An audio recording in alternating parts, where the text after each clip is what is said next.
सुर्खियों में आने के लिए विवाद बहुत महत्वपूर्ण चीज होता है। हम देखिए, जब विजय चौहान से पूछा गया कि आप भोजपुरी के तमाम स्टारों के लिए गाना लिख चुके हैं, लेकिन आप किसके लिए लिखने में सबसे ज्यादा कंफर्टेबल होते हैं, तो उनका जवाब ये रहता है, शिल्पी के लिए गाना लिखने में मैं सबसे ज्यादा कंफर्ट हूँ। अच्छा, हाँ। मतलब पता रहता है क्या? हाँ, मेरे को पता है कि मेरा सारा नोटेशन, मैं जो भी नोटेशन लूंगा शिल्पी बहुत आसानी से ले लेगी।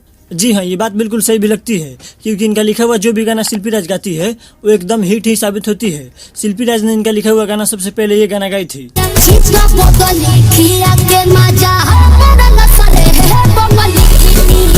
ये गाना उस टाइम इतना ना ज्यादा ट्रेंड किया था कि इस गाने की वजह से इन दोनों की किस्मत ही चमक गई। जिसके बाद ये एक और गाना लिखते हैं, नदिया बीच नैया डोले, और भाई साहब ये पूरे सोशल मीडिया पे ट्रेंड किया था उस टाइम।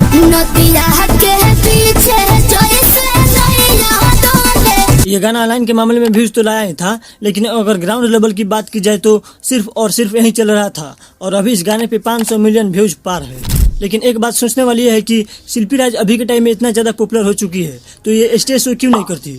जैसे कि और भी फीमेल सिंगर हैं जो स्टेज शो करते नजर आती है, तो आखिर ये क्यों नहीं करती? तो इसका जवाब भी ये रहा। स्टेज बहुत करते हैं हम लोग, शिल्पी भी बहुत मंच करती है, लेकिन सुर्खियों में आने के लिए विवाद बहुत महत्वपूर्ण चीज होता है। वैसे विजय चौहान भी ठीक ही बोल रहे हैं। गोलू राजा को ही देख लो, जहाँ न तहाँ विवाद करता ही रहता है, और अनुपमा यादव भी विवादों के घेरों में घिर जाती है। और ऑफिशियली ये बात सही है कि कंट्रोवर्सी की वजह से आदमी हाईलाइट में आ ही जाता है। और अगर बात करें विजय चौहान की, तो इनका ये दोनों गाना से पहले इनका ये गाना बहुत ही वायरल हुआ था, जो कि पवन सिंह का ओरिजिनल गाना था, और ये अपने आवाज में स्टूडियो में उसे गा रहे थे।